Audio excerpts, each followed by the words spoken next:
an honor to join you in this golden celebration of the Kiwanis Southern Philippine District's 50th Annual District Convention with a theme honoring the past, building the future, 50 years of leadership and service to the children.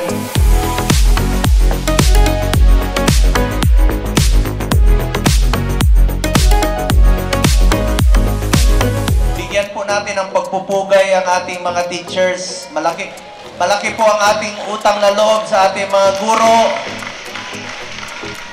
Wala po tayo dito. Hindi ako magiging senador kung hindi dahil sa iyo, teacher. Para sa akin, teaching is still the most noble profession.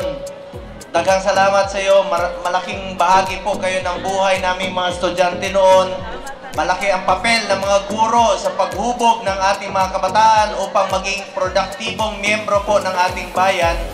At bilang miyembro po ng Committee on Basic Education and Higher Education, suportado ko po ang panukalang mas lalong magpapabuti sa kapakanan ng ating mga guro ay co-authored and co-sponsored Republic Act 11997 or the Kabalikat sa Pagtuturo Act to increase the annual teaching supplies allowance of public school teachers.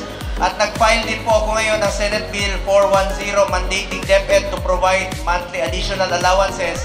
Makikipagtulungan po kami ni Senator Bato de la Rosa dahil pareho kaming Mindanawan at si Senator Bato rin po ay mahal na mahal rin po ang ating mga guro.